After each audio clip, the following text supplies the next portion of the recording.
Hello student, today we are going to discuss the poem I was sitting by my window. Let's start. Do you have a room to yourself at home? Do you keep it tidy? Do you clean it every day? Let's start the poem. I was sitting by my window as I always do it each morning when a strange thing started happening without the slightest warning. मैं हर रोज की सुबह अपनी खिड़की में बैठा था जब एक अजीब बात होने लगी बिना किसी चेतावनी के. It began by raining bucket, several dustpans and a broom, and a box of sponges landed near the window with a broom. यहाँ पर पोइट कहता है बिना किसी चेतावनी के झाड़ू पोछा कूड़ेदान की वर्षा होने लगी और स्पॉन्ज के डिब्बे झाड़ू खिड़की के पास पड़े थे. Next lines to read. Several mobs appeared from nowhere and with playfulness and skill they paraded in formation and they danced upon the sill. यहाँ पर पोइट कहते हैं बहुत से सारे पोचे कहीं नहीं दिखाई दिए. यहाँ पर ये देखिए playfulness, here is meaning of playfulness मस्खरापन मजाक करना. स्किल मीन्स कौशल. यहाँ पर वो जितनी भी जो ऑब्जेक्ट थे मोब्स थे यहाँ पर वो मस्खरापन करने लगे जैसे कोई खेल कर रहे हो. And then they paraded in formation और वो एक फॉर्मेशन में प्रेड करने लगे. दे डांस अपॉन द सिल और जो खिड़की की सिल होती है छोटी छोटी बाउंड्री कह सकते हो उसको, एक विंडो के ऊपर जो सिल होती है उसके ऊपर डांस करने लगे. यहाँ पर ऑब्जेक्ट को पर्सोनिफिकेशन पोइट ने यूज किया है. यहाँ पे डिवाइस यूज किया पर्सोनिफिकेशन बिकॉज जो ऑब्जेक्ट है वो परेड करने लगी जैसे ह्यूमन बीइंग करते हैं, मार्च करते हैं, डांस करते हैं, जबकि जो ऑब्जेक्ट्स होती हैं डांस नहीं करती हैं. तो here the poet use personification device. Move. Then a dozen cans of cleaners and 100 bar of soaps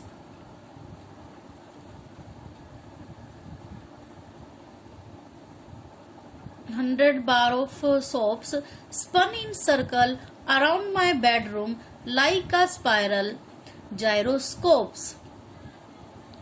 फिर दर्जनों कैन हजारों साबुन मेरे बेडरूम में घूम रहे थे जैसे कि जायरोस्कोप घूमता है.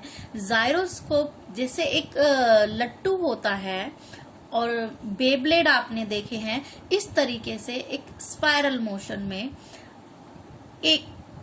मोशन में वो ऑब्जेक्ट राउंड सर्कल मूव कर रही हैं. वे next lines. They did pirouette and pivot. They performed a song and dance.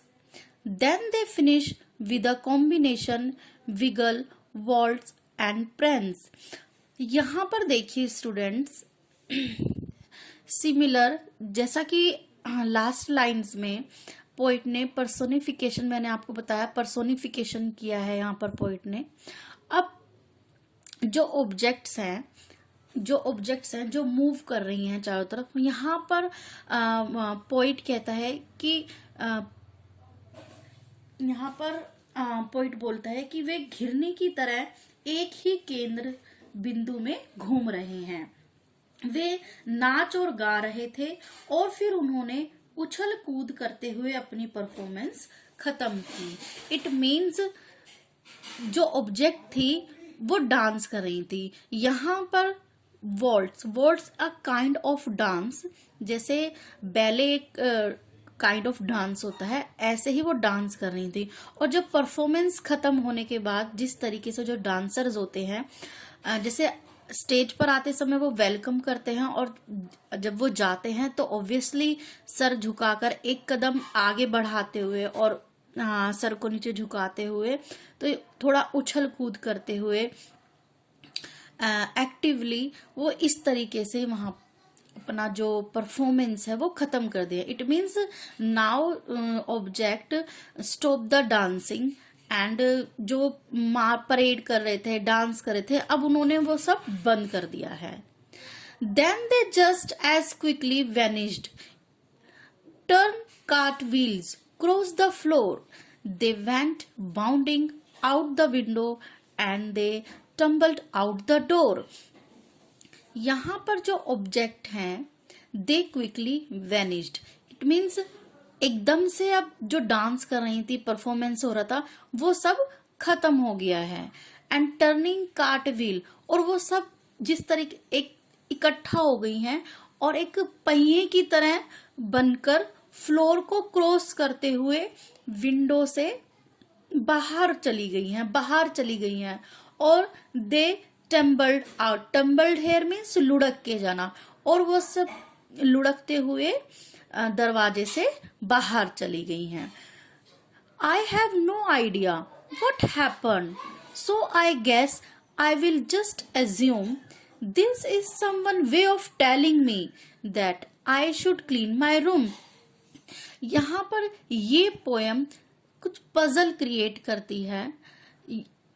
Last lines में पोइट ये एक्सप्लेन करना चाहता है कि I have no idea and what happen. I have no idea what happen, क्या हुआ उसको आइडिया नहीं है, और so I guess I will just assume. Look at here, assume means कोई चीज को मान लेना, कुछ अंदाजा लगाना, कि वो सिर्फ ये अंदाजा लगा रहा है कि ये किसी के कहने का तरीका है कि तुम्हें अपना कमरा साफ करना चाहिए। अब यहाँ पर जो समवन है वो कोई भी हो सकता है, मदर हो सकती है जो अपने एक बच्चे को, चाइल्ड को एडवाइस कर रही है कि तुम्हें अपना रूम टाइडी नहीं रखना चाहिए। Maybe here someone refer to maid और servant, and maybe here someone the object talking about the poet like mop, groom, कि ये ऑब्जेक्ट भी हो सकती है, क्योंकि यहाँ पर पोइट कह रहा है कि I guess I will just assume, कि मीन्स वो कमरा मैं ये अंदाजा लगा रहा है। This is someone's way of telling me, कि कोई मेरे से कह रहा है कि तुम अपना कमरा साफ करो। तो here is not clear, poet hair is not clear that who is someone. So the meaning काफी अलग अलग सेंस में निकल के आ सकती हैं। तो यहाँ पर देखिए जो समवन है, may be he was talking about the object, क्योंकि वो मूव हो रही हैं और फिर वो रोल हुई हैं, फिर वो कमरे से बाहर चली गई हैं। अब वैसे रियल में तो कोई भी ऑब्जेक्ट अपने आप उठेगी नहीं, रोल नहीं होगी, अपने आप विंडो से बाहर नहीं जाएगी। तो इन लाइनों से ये पता चलता है कि समवन क्लीनिंग द रूम, कि कोई है जो रूम को क्लीनिंग कर रहा है, या फिर ये एक इमेजिनेशन है जो पोइट इमेजिन कर रहा है कि वो पहले देखकर परेशान हो गया कि मैं अपना रूम कैसे क्लीन करूं, एंड देन ही एज्यूमिंग। ये भी हो सकता है कि कोई मेड है या मदर है, वो रूम को क्लीन कर रही हैं और वो देख रहा है कि कैसे कूड़े को विंडो से बाहर फेंका जा रहा है। तो here is not clear what is the actually meaning to say poet, but here it is clear that we should clean our room. And okay, bye student.